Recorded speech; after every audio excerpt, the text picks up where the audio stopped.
Alors bonjour à chacun et à chacune qui nous écoute. Je vais demander à Arnaud de se présenter. Il est avec nous de la Belgique. Ceux qui le connaissent, je vais être contente de le retrouver. Alors Arnaud, pourrais-tu te présenter s'il te plaît? Ah oui, alors Arnaud, je ne suis pas prête, je suis marié comme toi Monique, hein, voilà. Et alors, je suis théologien catholique, mais aussi philosophe, ce qui va nous être très utile pour cette vidéo, parce qu'on ne va pas aborder certaines choses concernant l'homme, les blessures que nous avons, etc. Voilà, est-ce que je me suis assez plaisanté, Monique, ça va? C'est bien et tu fais beaucoup d'enseignements sur YouTube. Oui, Tandis que moi, je suis une laïque consacrée et je suis très heureuse de faire de l'enseignement avec Arnaud Dumouche qui m'aide et complète ce que moi j'ai appris. Aujourd'hui, notre thème, je suis du Canada, excusez-moi, et notre thème d'aujourd'hui, c'est l'armure de Dieu et ma blessure en deux parties. La première partie aujourd'hui sera la blessure de l'être humain dans son cœur profond et qu'est-ce que ça comporte de conséquences. Et voilà. j'aimerais, Arnaud, que tu m'expliques et que tu nous expliques comment un être humain sur 4 points peut être blessé. Oui, alors là, c'est très important d'avoir d'abord, l'Église catholique le demande toujours, une solide base philosophique. Ça veut dire que ce que je vais dire là n'est pas révélé par la foi. On peut le découvrir par sa raison, sauf peut-être le quatrième point, que c'est Saint Augustin qui l'a découvert. En fait, on se rend compte qu'on est un être complexe, hein. On est un être qui, quand on est bébé, commence par un corps qui se développe. C'est vrai que quand les bébés viennent de naître, on regarde d'abord le poids qui grandit, etc. Eh bien, à ce niveau-là, au niveau physique, il peut y avoir des blessures. Et ça, on le sait bien, hein, des blessures physiques, je ne suis pas sûr que c'est les plus douloureuses. Mais en tout cas, le fait d'avoir un corps en bonne santé, c'est fondamental. On voit bien, hein, si on est malade, qu'on est rongé par la maladie, le reste ne va pas se développer. Et alors, à un moment donné, vers l'âge dès la naissance, hein, on pourrait dire, mais même avant la naissance, en tout cas, se développe un deuxième degré dans notre être qui s'appelle le degré de la vie sensible. On l'appelle aussi la vie psychologique. Et c'est quelque chose de tout à fait commun avec les animaux supérieurs. En fait, un petit enfant, quand il est bébé, eh bien, il a besoin de la part de sa maman, de son papa, parce qu'on ressemble très fort au singe anthropoïde là-dessus, hein. Il a besoin de beaucoup d'amour de tendresse, hein, être pris dans les bras, câliné, etc. Et c'est fondamental. S'il ne l'a pas, on a même vu des expériences horribles qui ont été faites en Autriche, je crois, au XVIIe siècle, l'enfant meurt quand il n'a pas d'amour. Donc on avait pris des enfants, on leur donnait qu'à manger, ils ne voyaient jamais le visage de ceux qui leur apportaient à manger, le bébé mourait. Il avait Oui, besoin. puis ce thème-là, ce sera surtout celui-là qu'on va traiter. Comment le petit bébé dans le sein maternel, il peut être déjà blessé par le refus de l'accueil. On ne l'aime pas, on ne le veut pas, on ne l'accueille pas. J'ai rencontré plusieurs personnes qui ont vécu cela et pourtant qui sont nées, mais avec des immenses blessures et des conséquences profondes toute leur vie. Comment est-ce que le Seigneur peut venir guérir? Comment la psychologie peut aider? Voilà. Alors, il y a besoin de cet amour-là, mais il y a besoin d'autre chose. C'est-à-dire que la psychologie, elle a besoin aussi de repères, c'est-à-dire d'un deuxième amour, un amour d'autorité, qui peut être fait par la maman, hein, toute seule, c'est pas le problème. Mais il y a deux amours complémentaires. S'il y a trop de tendresse et pas de repères, l'enfant, il y a une blessure et il va en avoir des conséquences dans sa vie et il ne sait pas pourquoi. S'il y a trop de repères écrasants, c'est-à-dire une autorité de fer à la maison et jamais de tendresse, des conséquences, alors là, qui sont évidentes, là, on les développe, mais l'absence de repères aussi a des conséquences. Donc ça, c'est le deuxième degré. Et c'est ce qu'étudie la psychanalyse. Mais la psychanalyse freudienne, elle est complètement idéologique, hein. Non, la vraie psychanalyse, elle va regarder ce qu'il y a dans l'enfance qui a pu être tordu par rapport à un traumatisme, quelque chose en rapport avec les parents, un abus, ça peut être n'importe quoi. Et ça, c'est des blessures, quelquefois, on ne voit même pas la cause parce qu'elles s'enracinent profondément dans l'inconscient, mais pas l'inconscient freudien, hein, quelque chose de beaucoup plus large, affectif, etc. Là, ça va Oui, vraiment nous et c'est concerner. important de voir comment l'Esprit Saint, quand quelqu'un se met sous la mouvance de l'Esprit Saint, lui permet d'agir dans sa vie, l'Esprit Saint peut donner la lumière sur les racines profondes, sur l'inconscient et l'inconscient et le subconscient. Moi, j'ai connu une personne qui a vu devant le Saint-Sacrement quand elle était en prière. Elle a passé des heures parce qu'elle voyait qu'elle avait des grandes blessures. Et le Seigneur lui a montré que quand elle était bébé, elle est devenue malade et ses parents étaient pauvres. Pour l'amener à l'hôpital, ils ont pris le train, ils ont porté leur bébé à l'hôpital et ils ont laissé leur bébé là pendant un mois pour qu'il soit soigné. Et ils ont retourné, ils avaient beaucoup d'enfants. Et ils sont revenus la chercher. Et elle avait une coupure avec son père, parce que c'était le papa qui était venu la porter. Elle a dit, mon père, il ne m'aime pas, il m'a abandonné. Le Seigneur lui a tout montré ça devant le Saint-Sacrement, en prière. Et là, Jésus, avec sa collaboration à elle, ses pardons, l'accueil de la lumière, elle a pu être guérie. Ces blessures-là sont effectivement très profondes, hein. Je ne sais pas si tu as connu ça dans ta famille, mais quelquefois, quand il y a par exemple des réunions de famille, on est adulte, et tout d'un coup, ça ressort chez l'un qui a dit « j'ai été moins aimé que toi, tu as été plus aimé que moi ». Ça, c'est des blessures psychologiques d'enfance. C'est-à-dire que l'une des choses importantes, c'est une égalité dans le traitement des enfants. Par exemple, vous savez, tu sais, quand il y a un grand qui a 2 ans, et puis naît la petite sœur. Souvent, qu'est-ce que font les parents? Réflexion, ils se tournent vers la petite sœur qui est la plus fragile, et puis ils abandonnent un peu le grand, qui va développer des jalousies, alors qu'en fait, si les parents s'y prenaient bien, ils sauraient que la psychologie du petit bébé qui vient de naître n'est pas encore très développée. Il faut donner beaucoup d'amour au grand, et comme ça, petit à petit, il va accepter sa sœur. Ben voilà, c'est ça que j'appelle la psychologie, hein. Elle est orientée. Il y a une nature de la psychologie humaine. Ce qui dit qu'il n'y a pas de nature, c'est faux. Il y a besoin vraiment de 2 amours complémentaires.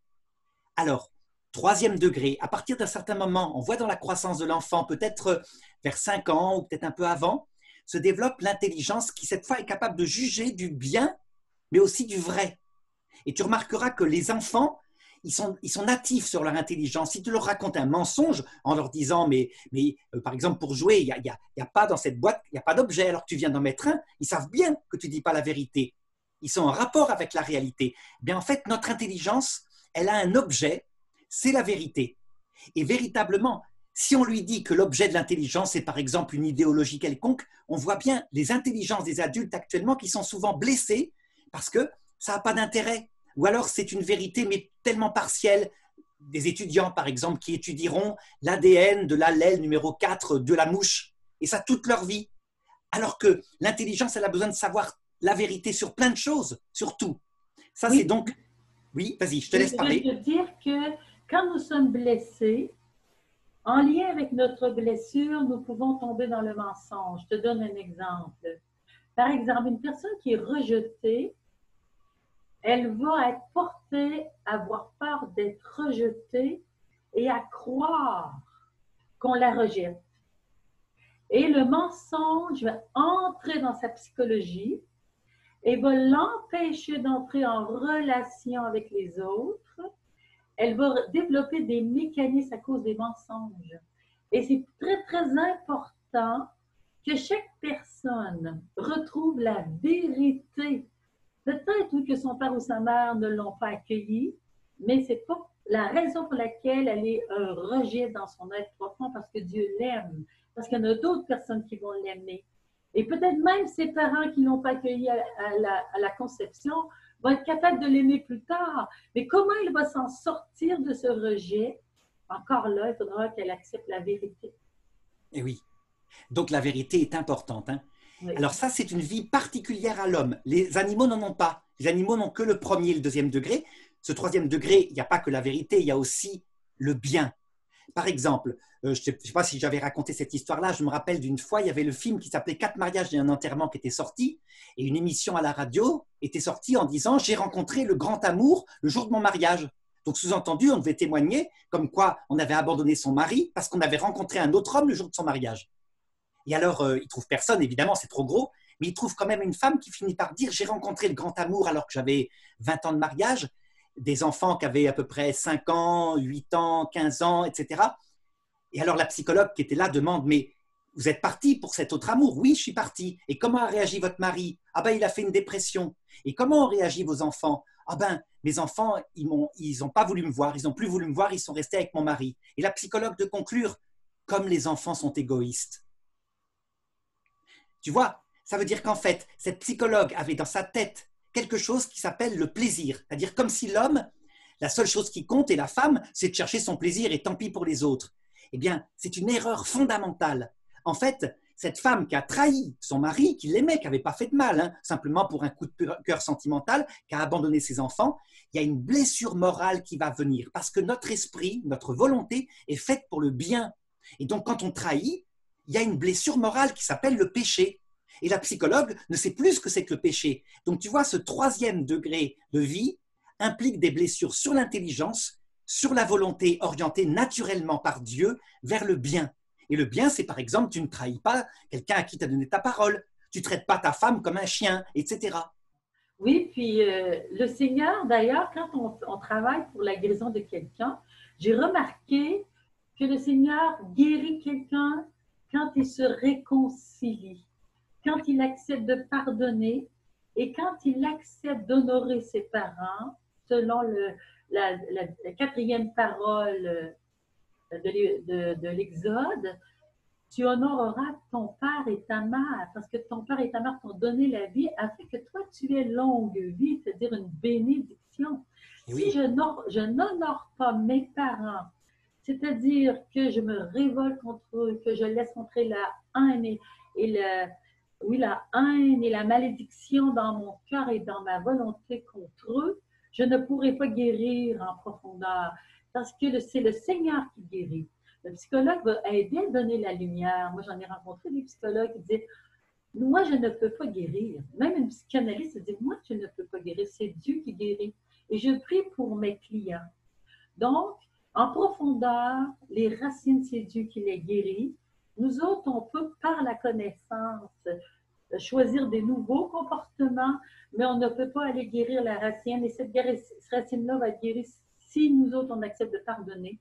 Et j'ai vécu une expérience très forte. Je pourrais peut-être dire que c'est une expérience mystique. J'étais en train de prier et j'étais envahie par la présence du Seigneur. L'Esprit Saint a mis dans mon cœur un chant et je me suis mis à chanter. Ça disait, Père, je t'adore par Jésus ton Fils. Et dans ma blessure, c'était que je me sentais coupable parce que dans mon enfance, il y avait eu des personnes autoritaires. Et puis mon père était très bon, je l'aimais beaucoup, il m'aimait beaucoup. Cependant, il avait été autoritaire avec moi, puis des fois, bien, il avait parlé fort et comme être très sensible, bien, je lui en voulais encore un peu. Alors, quand le Seigneur a voulu me montrer sa miséricorde à travers ce chant-là qui chantait dans mon cœur, et en plus, j'ai eu une image intérieure où, comme petit enfant, j'étais collée sur le cœur du Père, Dieu, Dieu le Père. Et j'étais tellement heureuse, je me sentais aimée. Puis là, le Père, il me montrait pourquoi tu as peur de moi. Regarde, ma miséricorde est comme l'océan que tu vois devant toi. J'étais devant l'immensité de l'eau. Ma miséricorde est profonde, elle fait plus qu'un océan. Je suis ton papa et tu es ma fille bien-aimée. Puis ensuite, je laissais couler dans mon cœur cette miséricorde, cette bonté, cette tendresse de Dieu le Père. Et voilà que le Père, il me reprend et dit, acceptes-tu de pardonner à ton papa de la terre? Et là, j'ai eu comme une hésitation. Et j'ai compris que si moi je ne pardonnais pas, il y aurait une grosse boule ici, là, et que le pardon de Dieu ne pourrait pas passer pour ma guérison. Alors tout de suite, je lui ai dit, mais oui, je pardonne. Et aussitôt, j'ai senti les flots de l'amour, de la tendresse entrer en moi. Et je me suis mis à pleurer, pleurer, pleurer, pleurer. Et il m'a montré aussi les moments où je me suis sentie seule dans ma vie, abandonnée, comme, où j'ai souffert d'angoisse. J'ai dit, où étais-tu pendant ce temps-là? Il répondait pas à ce moment-là. Mais dans ma foi, j'ai compris qu'il était toujours là parce qu'il est amour et qu'il ne peut pas abandonner son enfant. et c'est vrai, cette troisième dimension qui est d'ordre spirituel, elle se dégrade peut-être parce que justement la quatrième dimension dont on va parler après est dégradée. C'est-à-dire qu'il y a de plus en plus de trahison. Et donc les gens, finalement, parce que même si j'ai divisé l'être humain, tu vois, en trois parties pour le moment, en réalité on est un. Notre corps, notre psychologie, notre vie spirituelle. Et puis le quatrième degré dont je vais parler, c'est notre personne. Donc tout interagit sur tout. Si on trahit, par exemple, si une femme trahit son mari ou un mari trahit sa femme, gravement, hein, quelqu'un qui n'a pas été méchant, je ne parle pas d'un mari qui cogne sa femme et la femme s'en va, ça c'est autre chose. Mais s'il y a vraie trahison, ça va somatiser dans la psychologie par des angoisses, c'est-à-dire des boules au ventre, comme tu dis, c'est-à-dire c'est ressenti. Et la boule au ventre, c'est une angoisse sensible. Donc c'est commun, les animaux peuvent sentir des angoisses. Et ça peut se traduire dans le corps par des boutons ou alors des problèmes intestinaux, n'importe quoi, des choses comme ça. Donc l'être humain est unifié. Il n'empêche que, c'était pour te dire, il y a donc des blessures d'ordre de l'esprit, mais pas encore de l'ordre de la religion. C'est-à-dire qu'en fait, un enfant, à l'âge de raison, s'il a trahi sa parole, il a volé le bonbon de son petit frère, etc., déjà, le péché se met là, il y a des blessures d'ordre spirituel. Mais alors, regarde maintenant, pour voir cette quatrième dimension. Tu sais, tu as déjà peut-être rencontré des hommes, parfaite santé, santé de fer, ils font du sport, tout va bien. Ils ont eu des parents formidables, donc de l'autorité, de l'amour, de l'éducation, qui fait qu'ils n'ont pas de problème psychologique. Troisièmement, une femme qui les aime, des enfants bien élevés, et pourtant un jour on les retrouve pendus dans leur cave. Je ne sais pas si tu as déjà vu ça. Moi j'ai eu des tas d'exemples en Belgique et on se demande pourquoi. Mais en fait, c'est que l'homme a une quatrième dimension. Et ça, elle a été découverte principalement par Saint Augustin. Saint Augustin, c'est typique cet homme-là. Hein. C'est un homme qui est bien élevé, qui est riche, qui trouve même une femme, il l'épouse pas, mais il fait avec elle un enfant, il l'aime de tout son cœur. Et il dit, mon âme était sans repos, je ne savais pas pourquoi, j'avais une angoisse. Il le dit dans ses confessions. Et quand il découvre Dieu, il se rend compte qu'en fait, son âme était sans repos parce qu'elle était faite pour Dieu, pour comprendre ce qu'il faisait sur terre, d'où est-ce qu'il vient, qui est-ce qu'il est, où est-ce qu'il va après la mort, et pour avoir cette présence. En fait, cette dimension-là, on l'appelle la dimension mystique. Mystique, c'est-à-dire c'est mystérieux. Mystique, ça vient de ça, le mystère. C'est comme si dans notre cœur, il y avait un gouffre sans fin, et quand on n'est pas rempli par ce qui doit être son objet, et son objet, en fait, c'est Dieu, eh bien, on est angoissé. Et donc, il y a une blessure actuellement, beaucoup d'angoisses qui viennent de l'athéisme.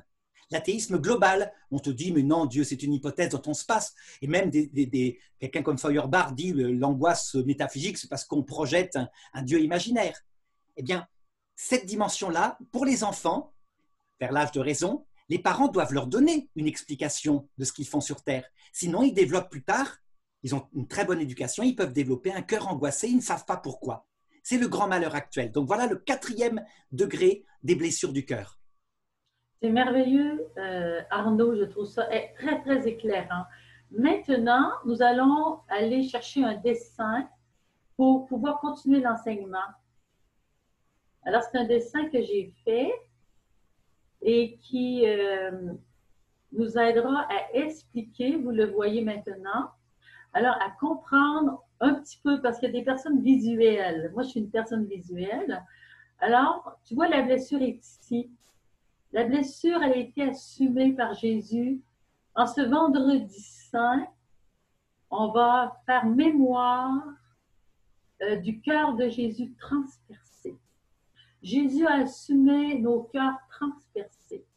Je pense par exemple à un enfant, une petite fille qui un jour, dans le sein de sa maman, elle entend, c'est parce qu'elle me l'a raconté que je peux le dire, son père qui dit « Je ne la veux pas. Je ne veux pas de cet enfant. » Il fait une crise à sa femme. Et sa femme ne le fait pas avorter parce qu'elle est contre l'avortement. Mais quand j'ai rencontré cette femme-là, elle était dans la trentaine et elle souffrait encore beaucoup. Alors, nous avons travaillé cette blessure du cœur dès le sein de sa maman. Alors, qu'est-ce qui se passe quand une personne est blessée? Voyez-vous à droite, l'Esprit Saint répand l'amour de Dieu dans mon cœur. Alors, à mon baptême, l'amour de Dieu rentre. Quelqu'un qui n'est pas baptisé, le Seigneur aime la personne quand même. Mais la personne qui est baptisée le reçoit dans son cœur profond, dans son être profond, la présence de Dieu, Père, Fils et Esprit Saint. Et l'Esprit Saint met en contact avec le Père, met en contact avec Jésus et donne la grâce, équipe la personne. La personne est équipée par la foi, par l'espérance et par la charité. C'est-à-dire que déjà, la personne va croire en l'amour.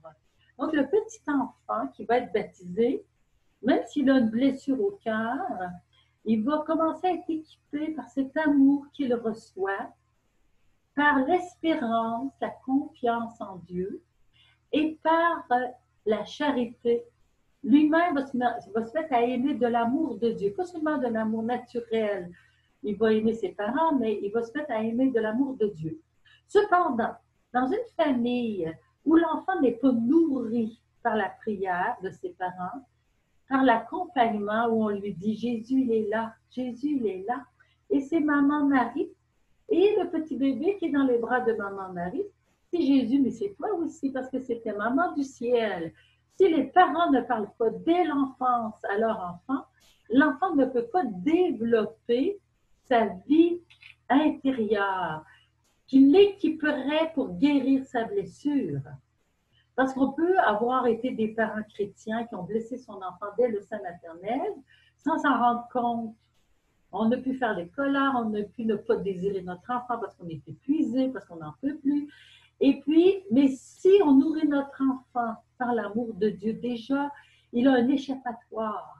Cet enfant-là pour vivre, parce qu'on a besoin de vivre dans l'amour. Et l'amour de Dieu va se manifester. Moi, quand j'étais petit enfant, je me souviens, la maîtresse d'école m'avait appris un chant sur l'amour de Dieu, puis je le chantais. Je me promenais dans les champs, je chantais que j'aime le bon Dieu. Alors, ça m'aidait à vivre. Comme tu disais, la quatrième partie de moi-même était nourrie. Ensuite, la grâce. Parce que là, il va commencer un combat dans le cœur de l'enfant. Et c'est très mystérieux. Quand il y a une blessure, il y a Dieu qui m'aide et qui m'équipe pour que je marche dans l'amour. Mais il y a aussi un ennemi qu'on appelle l'esprit mauvais, l'ennemi de Dieu, mon ennemi, le diable, on peut l'appeler de toutes sortes de noms, l'accusateur, celui qui déteste les humains, le démon. Celui-ci, il est présent. Saint Pierre dit dans 1 Pierre 3,9, le démon rôde comme un lion rugissant, cherchant qui dévorer. Alors, dès le sang, lui, il voit qu'est-ce qui se passe dans la famille. Il est témoin. Dieu est témoin, mais lui, il est là aussi. Et il va essayer de s'infiltrer dans la blessure. L'Esprit Saint a infiltré l'amour, la foi, l'espérance, la grâce. Mais lui va essayer d'infiltrer la haine, le désir de mourir. Puisque je ne suis pas aimée, il va infiltrer le rejet. Tu es rejet. Il va mettre ça dans son être. Le mensonge, parce que c'est un menteur, il va essayer de mettre en moi le mensonge. Et la personne va naître, va grandir, même si ses parents vont l'accueillir parce qu'ils ont cheminé, qu'ils ont décidé d'accueillir leur enfant. Des fois, ça va être par devoir, par obligation, mais d'autres fois, c'est parce qu'ils se sont repentis de leur premier mouvement. Alors, la blessure est quand même là et le rejet reste là parce que le démon s'est infiltré. Quand on veut aider une personne qui a été blessée dans le sein de la mère, moi, j'ai eu l'occasion d'aider une petite fille. Ses parents disaient qu'elle ne veut pas manger. C'est tellement, tellement difficile de la faire manger. Elle avait 2-3 ans, même pas, je pense, quand je l'ai connue. Elle était encore dans son petit lit. Alors, je crois qu'elle avait 1 an et demi et les parents ne savaient pas quoi faire. Je suis allée avec une dame, on a prié, mais on a dit, on n'a pas vu le changement. On a dit, alors, qu'est-ce que vous, les parents, vous avez vécu pendant que vous avez porté cette petite enfant? Alors, les parents ont dit rien de spécial, mais j'ai dit, vous allez prier ça. Il y a sûrement quelque chose. Alors, on leur a laissé du temps et quelques temps plus tard, ils ont rappelé qu'on a dit, on a trouvé 3 choses que nous avons vécues. Alors, nous avons prié sur les 3 choses pour qu'elles soient données à Dieu. Moi, je les ai oubliées, ces choses-là. Mais l'important, c'est que l'événement doit être donné à Dieu, le pardon doit s'y trouver, l'acceptation de l'événement. Des fois, il y a des conflits entre les parents et aussi avec l'enfant, des fois avec les frères et sœurs de l'enfant. Alors, tout doit être assumé dans l'amour de Dieu, dans la foi et l'espérance, avec la grâce de Dieu. Et à ce moment, l'enfant a recommencé à manger. On avait trouvé la racine. On avait chassé le démon du trauma, le démon qui pouvait infiltrer l'enfant et qui voulait l'empêcher de manger par le rejet ou par autre chose selon la blessure. Alors là, on pourrait prendre Oui, d'ailleurs comme exemple, Monique, on a quelqu'un qui est typiquement comme ça dans les saints, parce que la vie des saints, c'est souvent comme ça. Je ne sais pas si tu connais Sainte Germaine de Pibrac. oui, Sainte-Germaine de Pibrac, c'est celle qui a donné le conte Cendrillon. Sauf que la finalité du conte se passe au ciel. C'est une petite fille donc, qui naît et la maman meurt. Donc le père épouse une belle-mère qui se montre ennemie de cette petite fille, c'est la rivale, et qui la met à dormir à l'étable. Plus d'amour, plus rien. Elle s'occupe des vaches et c'est tout. Mais elle a une foi profonde qu'elle a reçue de sa maman avant que sa maman meure. Donc l'autre belle-mère, la marâtre, fait des enfants hein, qui l'insultent, etc. Et elle va vivre comme ça dans son étable avec des blessures physiques, c'est-à-dire qu'elle fait des infections, elle a des écrouelles ici, hein, tu vois, au cou, c'est-à-dire c'est signe que c'est les ganglions qui sont infectés. Et puis sans aucun amour. Si bien qu'un jour, eh bien, on la retrouve morte dans l'étable à 19 ans, et c'est tout. Et simplement le curé qui connaissait sa piété parce qu'elle gardait les bêtes, et quelquefois elle laissait les bêtes comme ça pour aller à la messe. Elle n'avait même pas fait sa communion. Hein. Eh bien, le curé l'enterre à l'église. On a retrouvé son corps intact 40 ans plus tard, mais absolument intact. Hein avec des miracles qui sont produits autour, eh bien, je crois que c'est typiquement ça. On voit que par la grâce, c'est-à-dire le 4e degré qui est venu remplir son cœur, les autres degrés n'ont pas été totalement guéris sur la terre. La guérison totale s'est faite évidemment à l'heure de sa mort face au Christ. Sur terre, elle a gardé sa maladie physique, elle a dû garder certainement de grandes douleurs psychologiques parce que quand on n'a pas d'amour, c'est comme ça, mais elle a gardé aussi la douleur spirituelle. Elle était trahie par son père, qui était faible, et la belle-mère qui la cognait. Mais le Seigneur arrivait à guérir tout ça par cette vie surnaturelle. Par contre, ce qu'il faut dire, c'est que très souvent, la vie surnaturelle n'est pas aussi intense que ça, et donc les blessures restent. Alors, elles restent premièrement parce que le Seigneur parfois les laisse pour développer en nous l'humilité, mais elles restent parfois aussi parce que le Seigneur et le 4e degré ne prend pas tout l'être. Et donc, quand un enfant est traité comme était traité Sainte-Germaine de Pibrac, on doit toujours se souvenir qu'il faut aussi appliquer les 4 causes directes. Ça veut dire un enfant mal nourri, ben, il doit être, s'il meurt de faim, il doit être enlevé aux parents pour être nourri, tout simplement. Un enfant méprisé au niveau psychologique, détesté, et t'es grosse, t'es moche, on voulait te tuer, on voulait avorter, etc. Il doit être placé. Je pense qu'il y a même un devoir là de retirer aux parents charnels la responsabilité parentale. C'est rien une gifle en comparaison, ce traitement que je parle là, la haine de parents pour leurs enfants. Et là, il faut une action sociale.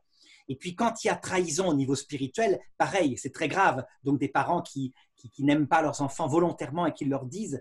Donc, ça fait des dégâts très profonds dans le cœur qui peuvent être assumés donc par la vie spirituelle, comme tu l'indiques dans le schéma, mais qui ne nous empêchent pas d'appliquer les règles de bon sens, quoi, philosophique, psychologique, pour sauver les enfants ainsi torturés.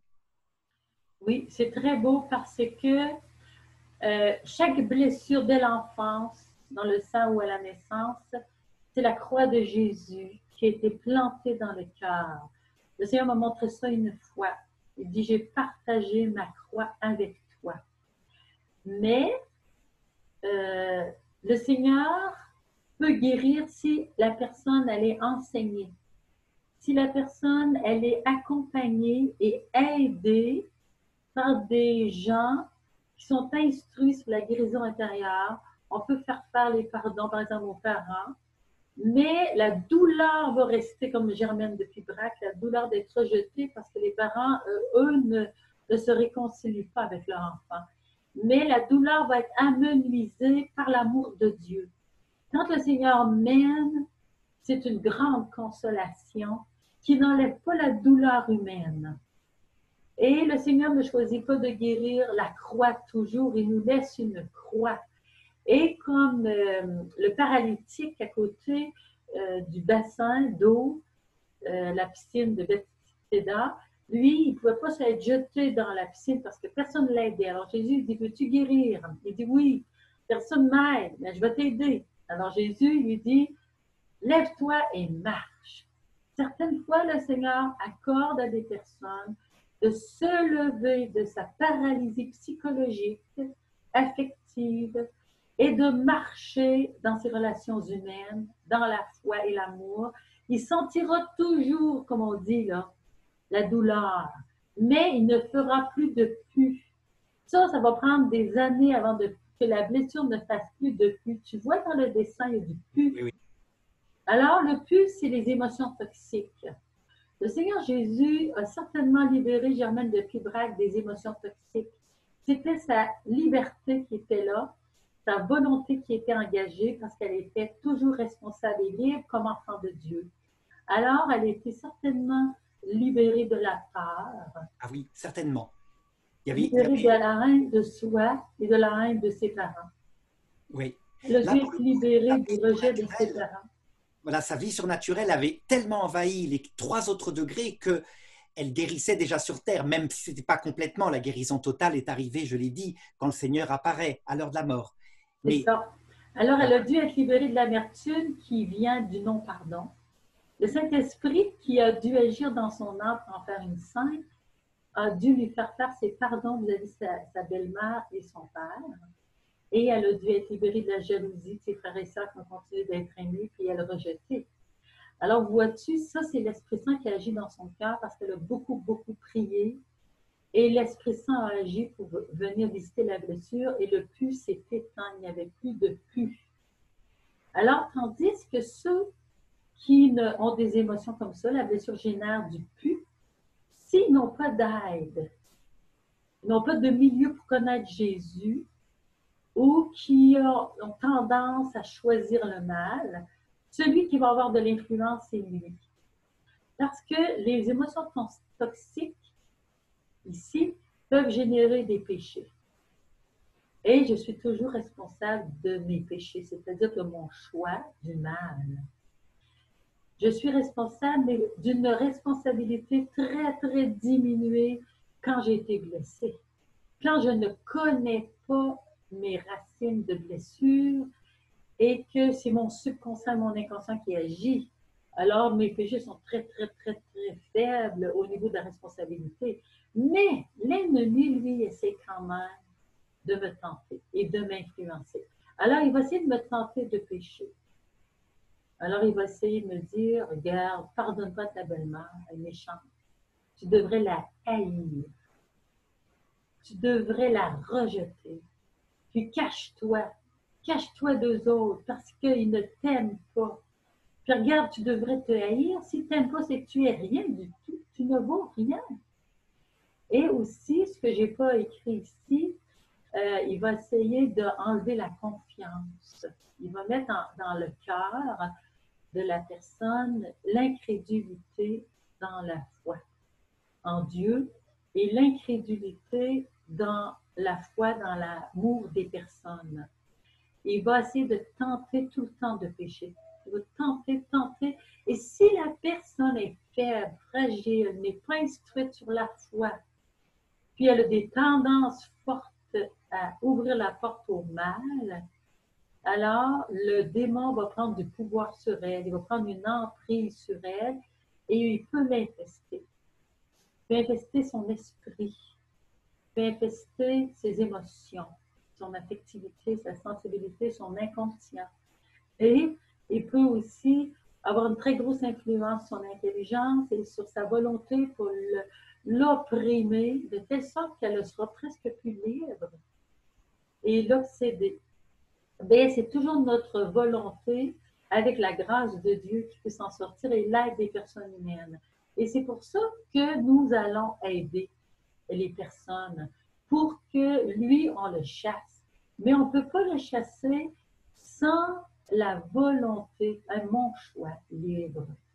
C'est mon choix. Si un jour la personne a dit, ben moi, je ne veux plus de jalousie, d'amertume, de rejet, de peur, de haine dans mon cœur, je veux l'amour. Je veux l'amour. Je veux être aimé. Je veux aimer. Si la personne choisit de refaire confiance à Dieu et aux personnes, à ce moment-là, elle vient demander de l'aide. Et le Seigneur va toujours, toujours aider. Et on peut aller demander de l'aide à des personnes qui sont capables de nous aider pour chasser le mal de ma vie. Je dois le chasser au nom de Jésus. Et c'est seulement par la grâce de Dieu, la grâce de l'Esprit Saint, par la croix de Jésus, Jésus qui est mort sur la croix pour moi, que je pourrai annuler l'influence de l'ennemi. Parce que Dieu, par Jésus-Christ, a annulé la malédiction sur ma vie. La malédiction, c'est le malheur. Jésus, en mourant sur la croix par amour pour moi, pour toi, il a annulé la malédiction et il a fait entrer sur la terre, dans chacune de nos vies, la bénédiction. Et cette bénédiction, elle vient par le baptême, mais elle vient aussi par mon choix libre quand j'ai grandi, quand mes parents m'ont présenté Jésus, que je l'ai choisi, la bénédiction est rentrée dans ma vie. Mais si je l'ai rejeté, la malédiction est de nouveau présente. Mais si je le rechoisis, la bénédiction est encore présente. Alors Jésus, voyez-vous, Jésus sur la croix, c'est lui ma bénédiction. C'est lui mon salut. C'est dans ses blessures que nous trouverons la guérison. Et il veut nous guérir à tous les niveaux. Et je m'abandonne. Parce que moi, je peux vous dire, j'ai cheminé pendant des années, des années, des années pour arriver à une guérison où la paix s'est installée dans mon cœur et dans mon âme. Mais j'ai eu beaucoup de combats spirituels. Je veux aussi, est-ce que tu aurais quelque chose, Arnaud, à ajouter? Oui, alors justement, un truc intéressant, c'est la place exacte du démon. Alors, donc c'est très très précis. Le démon, d'abord, il faut affirmer, c'est une réalité, c'est un être qui est un ange créé au début du monde, au moment où Dieu a créé la matière, dit même la foi catholique, et certains anges se sont révoltés contre Dieu. Donc ce sont des personnes, mais qui sont spéciales parce qu'elles n'ont jamais eu de corps. Ce sont des purs êtres de pensée. Pourtant, des réalités, hein, mais elles sont faites que de pensée. Elles pensent, elles veulent, elles ont des choix. Et alors, peut-être qu'il y a des esprits aussi intermédiaires, c'est ce que dit saint Paul, plus ou moins, des esprits psychiques, c'est-à-dire qui seraient des purs esprits, mais avec en plus la faculté sensible dont j'ai parlé tout à l'heure. Les musulmans les appellent les djinns et saint Paul les esprits intermédiaires. Alors, quelle est la place exacte des démons? Eh bien, il faut comprendre que dans ces 4 degrés de vie qui sont les nôtres, les démons ne créent rien. Les démons, ce sont des créatures intelligentes, extrêmement puissantes, mais ils ne font qu'appuyer sur les propres travers de notre psychologie. Alors, qu'est-ce qu'ils font, par exemple? Ils voient comment est fait notre vie sensible. Et ils voient justement ces blessures d'enfance avec, par exemple, le manque d'amour. Nous, au départ, imaginons que, par exemple, une personne essaye de faire ce que tu as dit, c'est-à-dire de faire une espèce de guérison en refusant la haine parce qu'elle a subi et en essayant de se tourner vers l'amour. Eh bien, ça vient de sa volonté, c'est tout à fait vrai. Et au départ, elle va être attaquée non pas par le démon, il n'a pas besoin de venir, mais par les propres blessures qu'elle a en elle. Ça veut dire qu'il y a une histoire que raconte Saint Cassien pour bien montrer la place du démon. Il racontait qu'il y avait une ville immense et il a vu en vision, au pied de la ville immense, avec 100 000 habitants, des gens qui achetaient, qui vendaient, un seul démon qui dormait. Puis il va après auprès d'un moine qui essayait d'être parfait, et il voit autour de lui qui tournaient des milliers de démons sous forme de toutes sortes de tentations. Alors il demande aux démons qui dormaient, mais comment ça se fait que dans la ville, il n'y a personne pour les tenter? Et il répond, mais parce qu'ils se tentent les uns les autres. Et voilà, donc il faut bien comprendre que quand on est au début de la vie spirituelle, très souvent, eh bien, les tentations viennent de nos propres blessures. Si jamais on se bagarre maintenant pour suivre ce que tu as dit, Monique, ça veut dire mettre l'amour en premier, chasser la vengeance par rapport à des parents indignes, par exemple, hein, les honorer au contraire. À ce moment-là, le démon, il va commencer à venir. Le démon au sens réel du terme, c'est-à-dire qu'il va être furieux parce qu'il voit une personne qui veut se tourner vers l'amour et surtout une chose qu'il déteste encore plus, l'humilité, le cœur pauvre, quelqu'un qui n'en veut pas aux autres, qui est miséricordieux. Et là vont venir des vraies tentations, mais les vraies tentations en question, c'est vrai que les psychiatres diront, elles ressemblent trait pour trait à ce qu'on appelle les névroses, les psychoses ou même les obsessions. Et là, la différence, c'est que la cause n'est pas naturelle. Donc le démon va appuyer sur les pédales de la psychologie pour provoquer ça et faire qu'éventuellement on retombe dans la haine, etc. Et à ce moment-là, il a gagné. Donc je ne sais pas si tu vois ce que je veux dire. Hein. Oui. Le démon est une réalité. C'est exactement ça. Quand je dis que l'esprit mauvais s'infiltre par la blessure du traumatisme, Voilà. c'est exactement ce que tu dis. Et aussi maintenant de regarder les yeux sur le destin. Parce que j'ai été blessée, que j'ai laissé les émotions toxiques, c'est-à-dire le puant, infecter ma blessure, mon regard va aussi être troublé. Je ne verrai pas aussi clair. Je vais être aveuglée. L'ennemi aime bien ça quand je suis aveuglée. Et dans mes relations avec les autres, Les événements que je vais vivre vont être lus avec des yeux, influencés par ma blessure, par mes émotions toxiques, par mes mécanismes de défense et par l'ennemi. Es-tu d'accord avec ça? Tout à fait. En fait, ces blessures-là, dans notre être qui est unifié, influencent toute notre vie. Vraiment, hein. Et alors, ça, mais j'en parlerai tout à l'heure, je vais peut-être laisser conclure, te Oui, laisser. à ce moment-là, je vais donner un exemple. Par exemple, dans une relation de couple, une femme qui a été blessée par son père étant jeune, sa blessure va générer un regard sur son mari, puis elle va lui projeter des choses qui ne sont pas vraies. Mm. Parce qu'elle lit avec sa blessure. Par exemple, une femme qui a été euh, pas très aimée par son père parce qu'il n'était jamais là. Elle travaillait, il était très, très absent. Et il est mort quand elle avait 9 ans. Alors, son grand frère a pris soin d'elle, mais lui, quand il a eu l'âge, il s'est marié. Alors, il l'a abandonnée. C'est comme ça qu'elle vivait ça, parce qu'elle dit, mon père m'a abandonnée, mon frère m'abandonne, puis son deuxième frère aussi s'est marié. Elle s'est retrouvée seule. Elle était une belle femme, elle s'est mariée, puis son mari, euh, en dedans, il était comme toujours tourmenté par le désir de la quitter. Sais-tu pourquoi? C'est qu'elle lui projetait que son mari la quitterait. Comme Oui. tous les hommes l'ont quitté, tous les hommes m'ont abandonné, donc aussi mon mari va m'abandonner. Et c'était sans arrêt qu'elle lui projetait cela inconsciemment. Eh bien, son mari l'a abandonnée, mais il ne savait pas pourquoi. Elle était se faire aider. Et là, elle s'est réconciliée avec son papa. Elle lui a pardonné avec ses deux frères. Elle leur a demandé pardon aussi de les avoir jugés comme l'ayant abandonnée. Et après ça, elle a appelé son mari et elle lui a dit, voici ce qui s'est passé dans mon cœur, je te demande pardon. Et son mari est revenu et la vie normale est recommencée. C'est que notre regard, nos yeux nous font faire des jugements.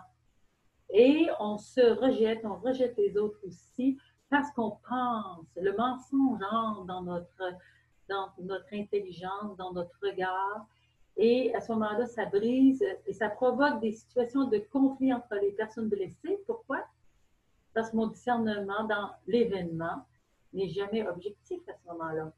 Et ce n'est pas la vérité qui mène dans mes relations, mais le mensonge. Et c'est le jugement qui devient dur et accusateur des autres. Ah oui, tout à fait. Alors justement, là, il y a un point qu'on pourrait peut-être ajouter. Il arrive que des personnes qui sont, puisque cette vidéo est catholique, hein, ont connu une véritable conversion brutale, par exemple à l'âge adulte, après une enfance pleine de blessures, des trahisons, des angoisses, une conversion par la venue du Saint-Esprit. Et là, Jésus le dit d'ailleurs, quand l'Esprit Saint vient, c'est une naissance nouvelle. Souvent, c'est un jaillissement par une présence dans le cœur tellement palpable que c'est comme si un monde nouveau s'ouvrait, une naissance nouvelle, dit Jésus. Et alors, les personnes constatent très souvent que tout guérit d'un coup. Tout guérit d'un coup. Ça veut dire, par exemple, si on a connu un divorce, tout d'un coup, ben, on va bien, on n'est pas en train de chercher avec un regard l'hypothèse que quelqu'un d'autre nous trahirait. Non, un amour puissant nous est donné. Si on a été dans l'enfance blessé, avec des tas de blessures psychologiques, tout guérit aussi. On va bien, on est équilibré. Et puis il arrive même chez certaines guérisons, certaines conversions charismatiques, que le corps guérit aussi. Hein, Monique, tu as dû entendre parler des guérisons chez les protestants évangéliques, charismatiques, pardon, et chez les catholiques aussi. Hein. C'est-à-dire qu'il y a des guérisons de la blessure, de je sais pas, la hanche qui fait mal, etc. Hein, je ne sais pas si tu as entendu parler de ça. Oui, souvent, j'en ai vu aussi. Et alors, par contre, là, vraiment, il faut regarder la suite. Il y a des guérisons parfois définitives, hein, mais ce n'est pas le plus fréquent. En fait, l'envahissement de Dieu dans le cœur provoque un effet de somatisation, c'est-à-dire la quatrième partie dont je parlais au début de la vidéo vient envahir le reste. Et cette grâce est tellement puissante que du coup, l'intelligence est guérie, la volonté est guérie, la vie psychologique et le corps aussi. Il faut s'attendre, parce que c'est comme ça, parce que Dieu nous éduque en fait à ne pas l'aimer seulement pour ce plaisir envahissant qui vient de nous prendre, et cette utilité, puisque notre vie a un sens tout d'un coup. Il faut s'attendre à ce qu'au bout d'un certain temps, la sensation de la présence de Dieu baisse. C'est ce qu'on appelle une nuit des sensations. Et quelquefois même, on ne comprend plus tellement ce qu'il nous veut parce que c'est compliqué, une nuit de l'esprit. Et alors, il faut s'attendre à ce que les blessures reviennent. Jésus, il a une parole pour l'expliquer. Il dit, quand une maison a été nettoyée dans laquelle habitaient des démons, le démon s'est enfui, et tout d'un coup, il revient quelques années plus tard, il voit que la maison est très bien rangée, donc tout est en place, grâce à la foi qui est arrivée. Il appelle 7 démons pires, et l'état de cette personne est pire qu'au début. Tout ça, je ne sais pas si tu as déjà constaté ça, des personnes qui, après le grand feu de la conversion, quelques années après, retombent encore plus bas quelquefois, avec les blessures d'enfance qui reviennent, etc. Oui, j'ai déjà vu ça, mais aussi ce qu'il faut savoir, c'est que l'envahissement de Dieu va durer, on appelle ça la lune de miel. Et Oui, après ça, le Seigneur nous demande de marcher comme un petit enfant qui apprend à marcher. Moi, j'ai vécu ça après ma conversion. J'étais envahie par l'amour et la présence de Jésus. Et après ça, le Seigneur m'a laissé marcher avec ma réalité de personne blessée, pécheresse, et qui avait aussi fait des choses occultes. J'ai eu les conséquences de mes choix du passé. Et après ça, j'ai commencé un combat spirituel qui m'a amené, après des années, à une grande paix intérieure. Mais ça, c'est le sujet de notre deuxième vidéo sur oui. l'armure de Dieu et ma blessure. On va parler plus de l'armure de Dieu qui nous apprend à vivre notre combat spirituel. Alors, je vais quand même donner un tout petit truc résumé là, parce que comme ça, on le fera vraiment en détaillé dans la deuxième vidéo. Les protestants disent, quand ils voient ça, oh, c'est que tu manques de foi. Ils ont tout à fait tort. C'est pas vrai. C'est parce que ce que tu viens de dire est vrai. Dieu est en train de nous apprendre à rester modeste, humble. Cette conversion pourrait nous rendre orgueilleux, surtout quand elle est accompagnée de phénomènes mystiques extraordinaires ou même de charisme. Parce que quelquefois, la conversion, elle est tellement forte qu'on se met à pouvoir prophétiser, etc. Enfin, c'est extraordinaire ce qui se passe dans ces cas-là, hein. C'est une Oui, grâce surnaturelle. Donc, en fait, ce n'est pas un manque de foi. C'est que Dieu nous apprend l'humilité. Et donc, à ce moment-là, on verra dans la prochaine vidéo comment il faut être capable, comme vient de le dire Monique, de prendre aussi les moyens humains.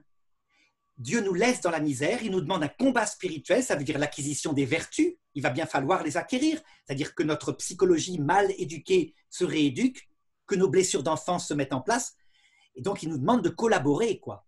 Il ne veut pas tout guérir d'un coup comme un magicien, non, nous devons être des épouses, et des épouses, ça veut dire quelqu'un qui prend en main une partie de l'amour réciproque, quoi. exactement.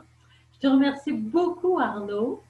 Alors, nous allons nous revoir et je te salue et à la Oui, prochaine. merci Monique, hein. C'était vraiment complémentaire parce que tu vois, c'est hommes et femmes et les filles, je trouve, hein, quand même.